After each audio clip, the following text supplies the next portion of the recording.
অনুষ্ঠিত কৰিব খুজিছোঁ। আমাৰ মাজত উপস্থিত আছে আমাৰ শিৱসাগৰৰ বিধায়ক শ্ৰদ্ধাৰ অখিল গগৈ ডাঙৰীয়াদেৱ আজি আমাৰ মাজত উপস্থিত আছে। আমাৰ মাজত উপস্থিত আছে এই ডিপাৰ্টমেণ্টৰ লুকুম বৰা ককাইদেউ আছে, খেল জগতখনৰ শিৱসাগৰ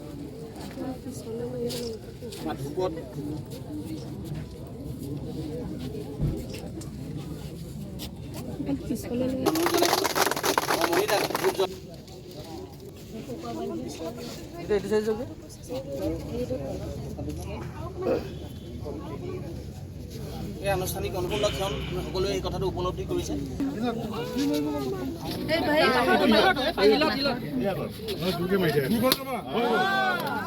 নাৰিকলটো বৰ ভাল একদম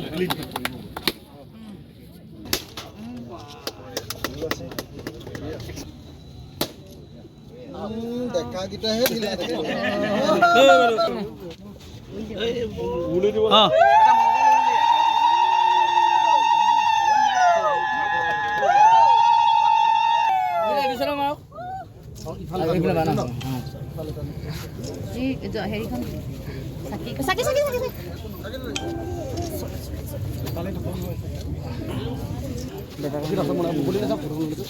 মই ফটোৱে লৈছোঁ।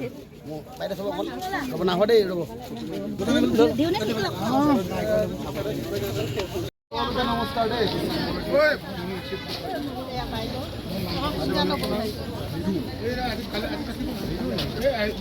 হ'বই আজি আপোনাৰ জন্মদিন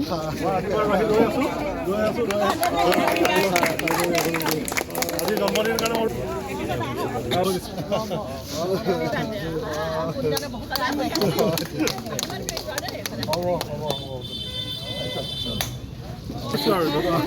সকলোকে নমস্কাৰ দেই, সকলোকে নমস্কাৰ দেই।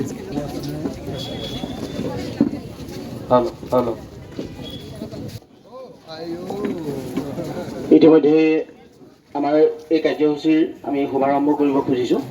আমি তেখেতক আসন গ্ৰহণ কৰিবৰ বাবে সন্মানেৰে সকলোকে পাৰি দি এটা সুন্দৰ পৰিৱেশন জীৱনৰ লগত জড়িত কেইবাজন সন্মানীয় ব্যক্তিক আমি শ্ৰদ্ধাৰে আমন্ত্ৰণ জনাইছিলোঁ। তেখেতসকল আহি আমাৰ মাজত উপস্থিত হৈছেহি। আমি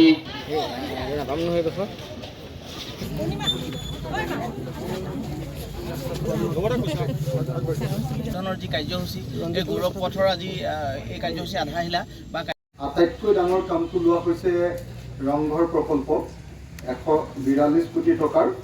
এতিয়া এইকেইদিনত আৰু খুব ডাঙৰকৈ এতিয়া কামটো আৰম্ভ হ'ব।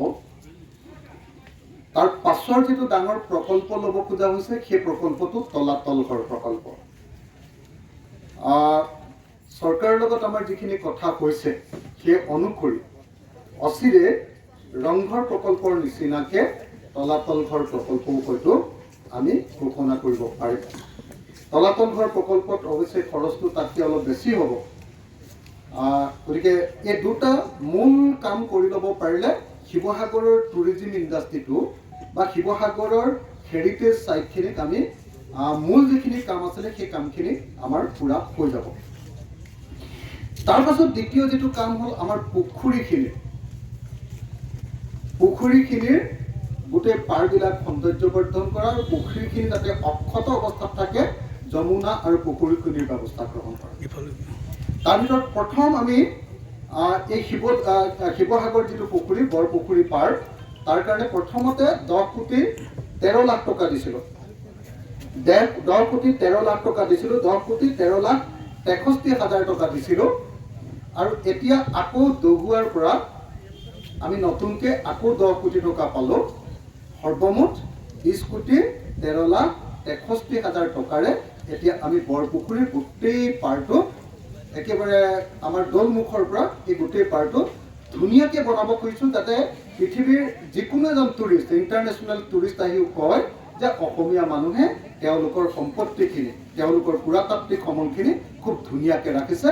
এই বুলি ক'বৰ কাৰণে এই প্ৰজেক্টটো লৈছোঁ। তৃতীয় যিকেইটা কাম কৰিব খুজিছোঁ সেইটো হ'ল আমাৰ চাৰ্কিট হাউচটো বনাবৰ কাৰণে পইচা আনিছোঁ। আমাৰ টাই মিউজিয়ামটো বনাবৰ কাৰণে টাই মিউজিয়ামটো বনাই আছে, আপোনালোকে চাইছে চাগে। আমাৰ ষ্টেডিয়ামটো বনাবৰ কাৰণে আমি 50 কোটি টকা আনিছোঁ। ষ্টেডিয়ামটোৰ কাম চলি আছে, ডিষ্ট্ৰিক্ট ষ্টেডিয়াম।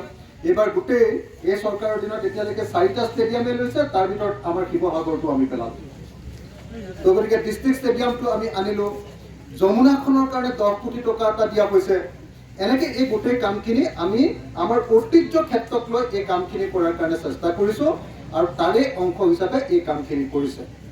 যদিও আমাৰ PWD ডিপাৰ্টমেণ্টৰ এক্সিকিউটিভ ইঞ্জিনিয়াৰ অনুপম হাজৰিকা দাদাই যদিও মোৰ কথা বাৰম্বাৰ ইয়াত কৈ আছে, আচলতে এই কামটোত মোৰ যিমান অৱদান তাতকৈ আচলতে PWD ডিপাৰ্টমেণ্টৰ অৱদান। আজি আমাৰ শিৱসাগৰবাসী ৰাইজৰ কাৰণে এটা গৌৰৱৰ দিন যে আমাৰ ঐতিহাসিক যিটো শিৱসাগৰ পুখুৰী বা বৰপুখুৰী, সেই বৰপুখুৰী পাৰটো আজি নতুনকৈ বহল আহলকৈ বনাবৰ কাৰণে ইয়াৰ যিটো আমাৰ গাৰ্ড ৱাল আছে সেইখিনিও খুব ধুনীয়াকৈ নতুনকৈ সজাবৰ কাৰণে, তাৰপিছত ইয়াতে উপযুক্ত আৰ্হিৰ কি ক'ম এইটো আপোনাৰ ৰিডিজাইন কৰিবৰ কাৰণে, ইয়াতে খুব ধুনীয়াকৈ ৰিডিজাইন কৰিবৰ কাৰণে, আণ্ডাৰগ্ৰাউণ্ড ইউটিলিটিৰ ব্যৱস্থা কৰিবৰ কাৰণে, ইয়াত কোনো গছ গছনি নকটাকৈ ধুনীয়াকৈ আণ্ডাৰগ্ৰাউণ্ড যাতে ইউটিলিটি হয়, ইয়াত যাতে গছ এজোপা পৰিলেও যাতে কাৰেণ্ট বা টেলিফোনৰ পৰা কোনো মানুহৰ কোনো অসুবিধা নহয় তাৰ ব্যৱস্থা কৰিবৰ কাৰণে, আৰু এই ঐতিহাসিক পুখুৰীৰ পাৰত খোজ কঢ়া প্ৰত্যেকগৰাকী নাগৰিকৰ সুবিধাৰ কাৰণে, আৰু লগতে আমি একেবাৰে দৌল চাৰিআলিৰ পৰা গোটেই পুখুৰীৰ পাৰলৈকে সৰ্বমুঠ আমি প্ৰথমতে 10,13,63,000 টকা গৌৰৱ পথৰ নামত আমি দিছিলোঁ। আকৌ দহুৱাৰ নামত নতুনকৈ আকৌ 10 কোটি টকা এটা দিছোঁ। মুঠতে 20,13,63,000 টকাৰে আমি এতিয়া শিৱসাগৰ পুখুৰী বা বৰপুখুৰী পাৰটো নতুনকৈ সজাবৰ কাৰণে আৰু এটা ঐতিহাসিক ঠাই ঐতিহ্যপূৰ্ণ কৰি তুলিবৰ কাৰণে, অধিক ঐতিহ্যপূৰ্ণ কৰি তুলিবৰ কাৰণে, অধিক গৌৰৱ কৰিব পৰা অৱস্থা এটালৈ নিবৰ কাৰণে আমি চেষ্টা কৰিছোঁ। তাৰ কাৰণে খুব ধুনীয়া ডিজাইন আমাৰ PWD ডিপাৰ্টমেণ্টে তৈয়াৰ কৰিছে। আপোনালোকে দেখিব যে এইটো কি ধুনীয়া ডিজাইন কৰিব খুজিছে আমাৰ শিৱসাগৰ গোটেই পুখুৰীৰ পাৰটো। তাৰপাছত দৌল চাৰিআলিটোকো খুব ধুনীয়া কৰিব খুজিছে। এইটো হ'ল দৌল চাৰিআলিটো, কেনেকৈ কৰিব খুজিছে আপোনালোকে চাওক। খুব ধুনীয়াকৈ আমি এটা যেনেকৈ তাজমহলৰ কাষৰ পাজৰৰ অঞ্চলবিলাক যেনেকৈ সুন্দৰ কৰে, তেনেকৈ আমি আমাৰ শিৱসাগৰ পুখুৰী, ঐতিহাসিক শিৱসাগৰ বা আমাৰ বৰপুখুৰী পাৰটো খুব ধুনীয়াকৈ বনাবৰ কাৰণে এই ব্যৱস্থা গ্ৰহণ কৰিছোঁ। মই আশা কৰোঁ যে সকলোৰে সহযোগিতা লাভ কৰিম। 20,13,63,000 টকাৰে এই কাম কৰা হ'ব। আমাৰ PWD ডিপাৰ্টমেণ্টে এই কাম চোৱা চিতা কৰিব আৰু আশা কৰোঁ আমি 2025ৰ মাজভাগৰ ভিতৰত আমাৰ এই কামটো ৰাইজৰ হাতলৈ তুলি দিব পাৰিম। আমি কামটো দিছোঁ আমাৰ স্থানীয় ঠিকাদাৰ ধ্ৰুৱজ্যোতি চেতিয়া ডাঙৰীয়া।